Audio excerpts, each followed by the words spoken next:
Manipuri wari pambi senena tabiriba punnamukpu amuk hana taram nokchari ngasisu mayamgi ngaihak pothananabagidamak anauba wari masa ama poduna laksari.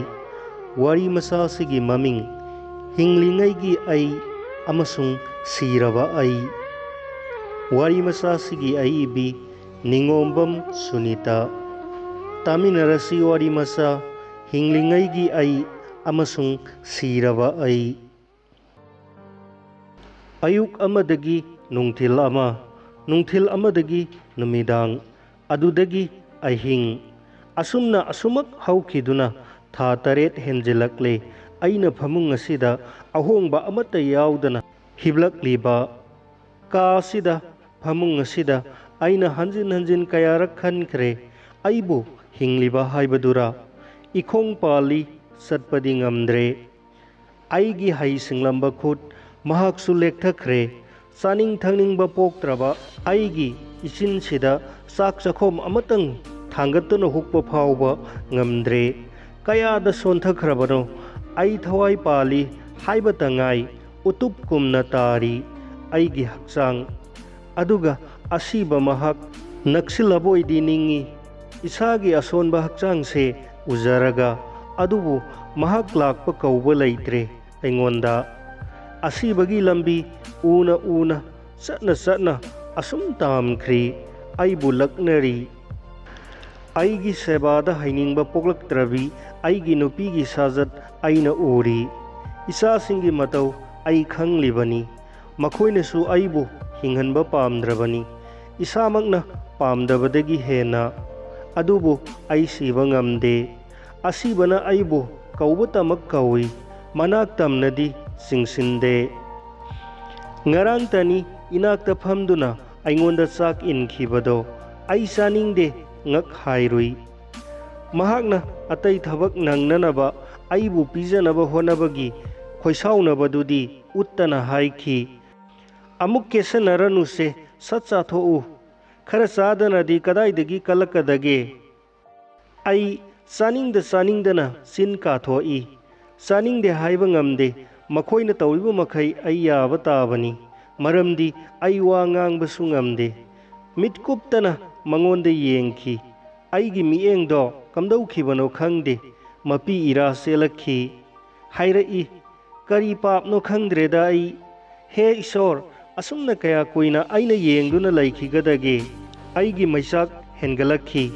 koina saubini keja naujaba pamjabini adubu masu aigi papki mahi saminarare. Aigi khutse ikhutse thangatpa ngamlamlabadi mabu ithanungda konsinduna magi mitki pi taithokpiramgadabani aduga aina wa ngangthokpa ngamlamlabadi haigani kapkanu mase punsini aina ipap kaya tauduna nangbu wahankhre aibu nga u adubu ngamkhide ai ngamkhide masisu aina tawkhiba karmadugi mahaira. Oh haujik ningsingle ai haukhiba singado ai lankhi male. Asi lambida sangsilakpasida aina tawkhiba ipap singado mitmang sida thoraktuna pareng pareng thatlare. Aina atopa singda oidaba minamba kaya tawkhi adubu ai isamakna isabu minamjabadi khak ngamde adunani aina ningsinglibase. Ningsingba natana aigi atopa ithau ama leite leiba tarabadi mado aigi naknabasingda isasingda nupida aigi pathapum tharaklaba hakchang asina otpasini makhoibu aina wahalle thausilhalle. Aigi mittagi pi takhrabara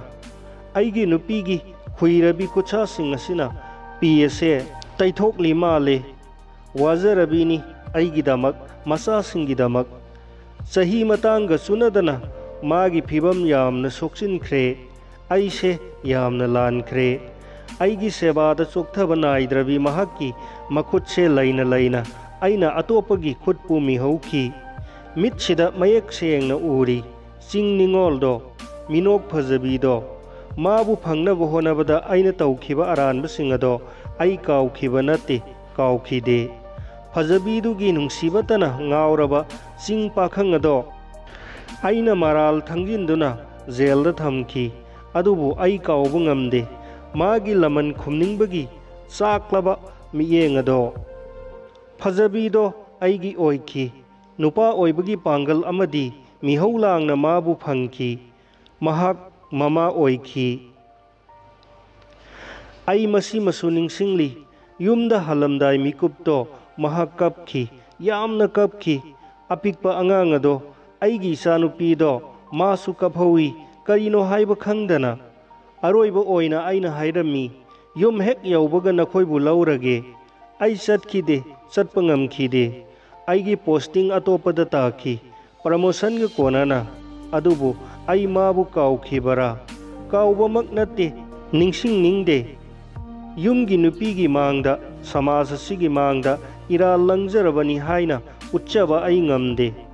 ꯃꯈꯣꯏ ꯍꯤꯡꯂꯤꯕꯔꯥ ꯁꯤꯈ꯭ꯔꯕꯔꯥ ꯑꯩ ꯈꯪꯈꯤꯗ꯭ꯔꯦ ꯉꯁꯤ ꯐꯥꯎꯕꯗ ꯍꯤꯡꯗꯨꯅ ꯂꯩꯕ ꯇꯥꯔꯕꯗꯤ ꯏꯆꯥꯅꯨꯄꯤꯗꯣ ꯆꯥꯎꯔꯝꯂꯅꯤ ꯃꯍꯥꯛꯄꯨ ꯂꯨꯍꯣꯡꯂꯝꯃꯒꯗꯔꯥ ꯃꯃꯥꯗꯨꯗꯤ ꯃꯈꯣꯏꯅ ꯑꯩꯕꯨ ꯁꯥꯞ ꯂꯤꯁꯤꯡ ꯇꯧꯔꯤꯅꯤ ꯃꯗꯨꯒꯤ ꯃꯍꯩ ꯆꯥꯔꯤꯕꯔꯥ ꯑꯩꯕꯣ ꯅꯍꯥꯜꯇꯅꯤ ꯏꯆꯥꯅꯨꯄꯤ ꯌꯥꯏꯃꯗꯣ ꯏꯃꯥꯡꯗ ꯁꯨꯠ ꯀꯞꯂꯝꯕꯗꯣ ꯃꯄꯨꯔꯣꯏꯕꯅ ꯑꯇꯣꯞꯄ ꯅꯨꯄꯤ ꯑꯃ ꯄꯨꯁꯤꯜꯂꯛꯄꯒꯤ ꯊꯃꯣꯏꯁꯦ ꯄꯨꯕ ꯉꯝꯈꯤꯗꯦ ꯁꯦꯒꯥꯛ ꯀꯥꯏꯈꯤ ꯍꯦꯛ ꯄꯣꯛꯄꯤꯕ ꯃꯄꯥ ꯑꯩꯒꯤ ꯍꯤꯞꯂꯤꯕ ꯀꯥ ꯑꯁꯤꯃꯇꯪꯒꯤ ꯃꯤꯍꯧꯕꯇꯅ ꯑꯩꯕꯨ ꯍꯤꯡꯍꯟꯕ ꯄꯥꯝꯗ꯭ꯔꯕ ꯁꯤꯒꯤ ꯖꯒꯥꯗ ꯏꯆꯥ ꯅꯤꯡꯉꯣꯜ ꯑꯗꯨꯅ ꯑꯃꯨꯛ ꯍꯜꯂꯛꯇꯨꯅ ꯂꯩꯔꯕꯗꯕꯨ ꯀꯔꯤꯅꯣ ꯊꯣꯛꯂꯒꯗꯕꯗꯨꯕꯣ ꯃꯁꯥꯒꯤꯇ ꯍꯣꯠꯅꯕꯗ ꯑꯩꯕꯨ ꯌꯦꯡꯁꯤꯜꯂꯕ ꯃꯈꯣꯏ ꯁꯪꯗꯦ ꯃꯈꯣꯏꯒꯤ ꯅꯨꯄꯤꯁꯤꯡꯅ ꯑꯩꯕꯨ ꯁꯤꯕꯤꯗꯕ ꯍꯥꯏꯅ ꯆꯩꯕꯃꯨꯛ ꯉꯝꯗ꯭ꯔꯕꯁꯨ ꯊꯃꯣꯏꯅꯨꯡꯗꯗꯤ ꯈꯜꯂꯤꯅꯤ ꯉꯥꯏꯍꯥꯛ ꯂꯩꯇꯅ ꯑꯩꯒꯤ ꯅꯨꯄꯤꯅ ꯃꯆꯥ ꯃꯃꯧꯁꯤꯡꯕꯨ ꯄꯦꯟꯗꯗꯨꯅ ꯁꯧ ꯂꯥꯎꯕꯗꯣ ꯑꯩ ꯎꯔꯤꯕꯅꯤ ꯍꯧꯖꯤꯛ ꯑꯩꯒꯤ ꯑꯇꯇꯥꯏ ꯑꯣꯏꯅ ꯂꯩꯔꯤꯕꯁꯦ ꯑꯩꯒꯤ ꯅꯨꯄꯤꯇꯅꯤ ꯑꯗꯨꯕꯨ ꯃꯥꯁꯨ ꯋꯥꯃꯟꯗꯨꯅ ꯁꯥꯎꯔꯛꯄ ꯎꯔꯤꯕꯅꯤ ꯃꯁꯤꯒꯤꯗꯃꯛ ꯑꯩꯅ ꯀꯅꯥꯕꯨ ꯋꯥꯔꯧꯔꯨꯒꯗꯒꯦ ꯃꯈꯣꯏ ꯃꯤꯑꯣꯏꯕꯅꯤ ꯍꯧꯅꯁꯥꯅꯤ ꯑꯗꯨꯗꯤ ꯑꯩꯒꯤ ꯀꯅꯥ ꯂꯩꯔꯤ ꯏꯊꯟꯇꯅꯤ ꯆꯨꯝꯃꯤ ꯏꯊꯟꯇꯅꯤ ꯃꯇꯝ ꯑꯃꯗꯗꯤ ꯑꯩꯒꯤ ꯃꯤꯇꯅ ꯆꯣꯜꯂꯝꯕꯅꯤ ꯉꯁꯤꯗꯤ ꯃꯤꯇ꯭ꯔꯪꯒꯨꯝꯅ ꯃꯥꯡꯈ꯭ꯔꯦ ꯂꯣꯏꯅ ꯃꯥꯡꯈ꯭ꯔꯦ ꯑꯩꯒꯤ ꯄꯥꯡꯒꯜ ꯂꯟ ꯑꯃꯗꯤ ꯏꯖꯠꯀ ꯀꯣꯟꯅꯅ ꯀꯔꯤꯅꯣ ꯑꯩꯒꯤ ꯅꯤꯡꯁꯤꯡꯕꯒꯤ ꯁꯛꯇꯤꯁꯤꯅ ꯑꯁꯨꯛ ꯀꯟꯈꯠꯂꯛꯂꯤꯕ ꯄꯥꯡꯒꯜꯅ ꯑꯁꯤ ꯌꯧꯅ ꯁꯣꯟꯊꯔꯛꯂꯕ ꯃꯇꯝ ꯑꯁꯤꯗ ꯅꯤꯡꯁꯤꯡ ꯏꯆꯦꯜꯗꯤ ꯁꯥꯐꯨ ꯀꯟꯁꯤꯜꯂꯛꯂꯤ ꯑꯩ ꯀꯥꯎꯕ ꯉꯝꯗꯦ ꯅꯝꯗꯨꯅ ꯀꯥꯎꯁꯤꯟꯅꯕ ꯑꯩ ꯉꯝꯗꯦ ꯃꯔꯝꯗꯤ ꯅꯤꯡꯁꯤꯡꯕꯅ ꯑꯩꯒꯤ ꯏꯊꯧꯅꯤ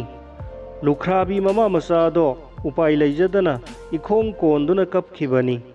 ꯃꯃꯥ ꯃꯆꯥꯒꯤ ꯂꯩꯖꯕ ꯌꯨꯝꯐꯝ ꯑꯗꯣ ꯑꯩꯅ ꯃꯨꯟꯕꯤꯈꯤ ꯑꯩꯒꯤ ꯃꯔꯨꯞ ꯄꯨꯂꯤꯁ ꯑꯣꯐꯤꯁꯥꯔꯗꯨꯒꯤ ꯅꯝꯗꯨꯅ ꯑꯣꯏꯍꯟꯈꯤ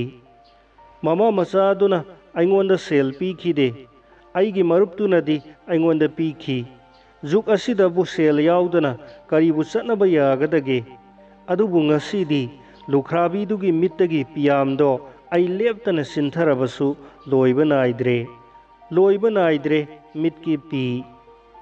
ꯑꯁꯤꯅ ꯂꯣꯏꯔꯕꯔꯥ ꯑꯩꯅ ꯇꯧꯈꯤꯕ ꯑꯔꯥꯟꯕ ꯅꯠꯇꯦ ꯂꯣꯏꯗ꯭ꯔꯤ ꯄꯥꯡꯒꯜ ꯍꯦꯛ ꯂꯩꯔꯤꯕ ꯃꯈꯩ ꯑꯩꯅ ꯂꯟ ꯏꯖꯠ ꯇꯥꯟꯁꯤꯟꯕꯗꯁꯨ ꯏꯔꯥꯜ ꯂꯪꯁꯤꯟꯕꯒꯤ ꯉꯝꯈꯩ ꯅꯥꯏꯈꯤꯗꯦ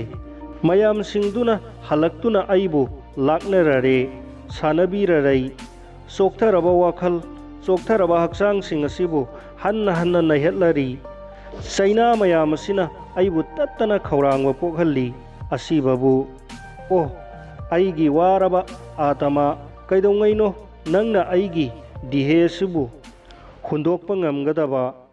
ꯑꯩ ꯋꯥꯔꯦ ꯃꯩꯆꯥꯛꯁꯦ ꯈꯥꯡꯕ ꯉꯝꯗ꯭ꯔꯦ ꯍꯦ ꯑꯁꯤꯕ ꯅꯪ ꯂꯥꯛꯂꯣ ꯑꯩꯕꯨ ꯅꯊꯥꯅꯨꯡꯗ ꯆꯦꯠꯅ ꯀꯣꯟꯁꯤꯜꯂꯔꯣ ꯏꯁ ꯌꯥꯡꯂꯦꯟꯁꯦ ꯍꯨꯃꯥꯡ ꯑꯅꯞꯄꯤ ꯀꯥꯡꯂꯦꯅꯦ ꯑꯗꯨꯕꯨ ꯑꯩ ꯂꯦꯡꯕ ꯐꯥꯎꯕ ꯉꯝꯗꯦ ꯀꯗꯥꯏꯗꯅꯣ ꯃꯃꯥꯗꯨꯕꯨ ꯀꯥ ꯑꯁꯤꯒꯤ ꯊꯣꯡꯅꯥꯎꯁꯦ ꯑꯃꯨꯛꯇꯪ ꯍꯥꯡꯗꯣꯛꯂꯕꯗꯤ ꯑꯗꯨꯒ ꯑꯩꯕꯨ ꯑꯃꯨꯛꯇꯪ ꯑꯇꯣꯞꯄ ꯃꯥꯏꯀꯩꯗ ꯆꯦꯞꯍꯜꯂꯕꯗꯤ ꯈꯔ ꯐꯒꯗ꯭ꯔꯥ ꯑꯩꯁꯦ ꯀꯌꯥꯗ ꯇꯣꯟꯈ꯭ꯔꯕ ꯏꯁꯣꯔ ꯍꯣꯜꯂꯤꯕ ꯅꯨꯡꯁꯥ ꯁꯣꯔꯁꯦ ꯂꯦꯞꯍꯟꯕꯤꯔꯣ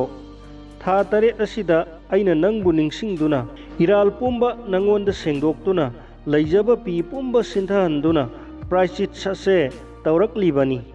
ꯃꯁꯤꯕꯨ ꯃꯇꯤꯛ ꯆꯥꯗ꯭ꯔꯕꯔꯥ ꯑꯩ ꯋꯥꯔꯦ ꯆꯔꯝꯁꯦ ꯈ꯭ꯔꯛ ꯀꯪꯂꯦ ꯀꯗꯥꯏꯗꯅꯣ ꯃꯃꯥ ꯅꯪꯕꯨ अमुक्ता लाउदना लाक्ले महाक लाक्ले अदुगा कनानो मागा लोइनरक्लिबसे अइबु मंगलने असुक कुइरबगी तुंगदा महाक लाक्ली अइबु काउरमद्री अपिकपा अंगांगदगी हेना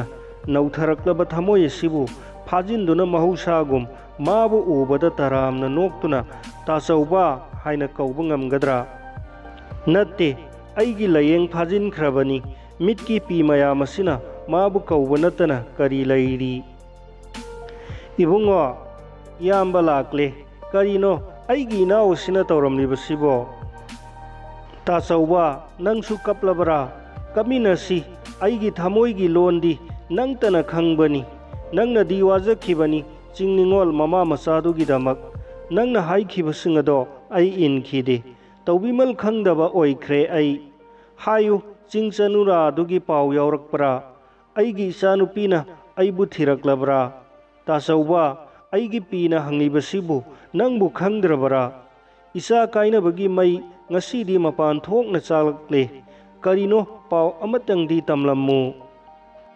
nangi nasanupina nangbu thirakle aina haibo wa tadana nangna mama masabu langthoklami amuktang nangbu uningba male makoibu pura ura aina isabu uningloidabagi maram laibara pura u makoibu pura u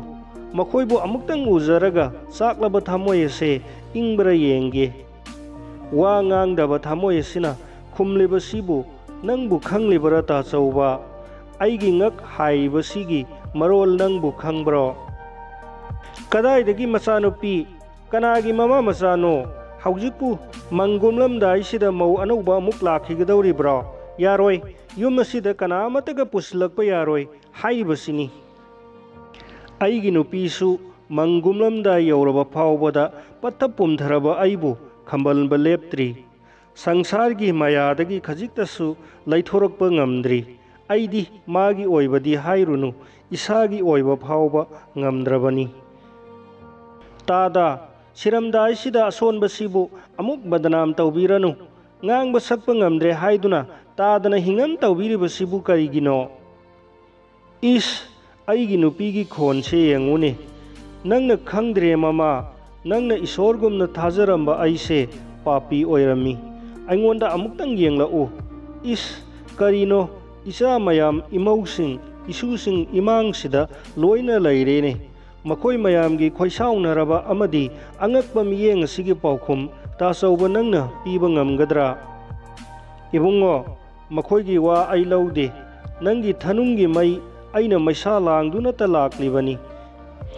इनाव इबेमा अपंगबीनी अइना दोष तौदे अइगिसु इमंग इखुटना फंगलबनी सिरमदाई सिदा लाइबक थिबीदुगी अवाबदो अमुक हन्ना येंगबा ngamlaroi उपाय अमा तौदुना मखोइबु मफम खंगनबा सिनबीदुना नंगिसु अफबा कर्मा अमतंग तौरमु अइगी वासे हंदक तादबा तौरनु अइ यारे ताचौबा अदुबु येंगु असाकपा मईगुमलबा nganglaba isa singi mit mayam asina aibu tanarakle aigi pina piriba paukhum ase makhoina khangde asi komnungda isana chongthajaba ngamdrabasu handakti makhoina aibu isa laktuna singthaninglani maramdi makhoi miyoibani ahingbani aina hinglingaigum makhoisu izat pamni izat ki damak miyoibana pap tawbada ninghannaba urakte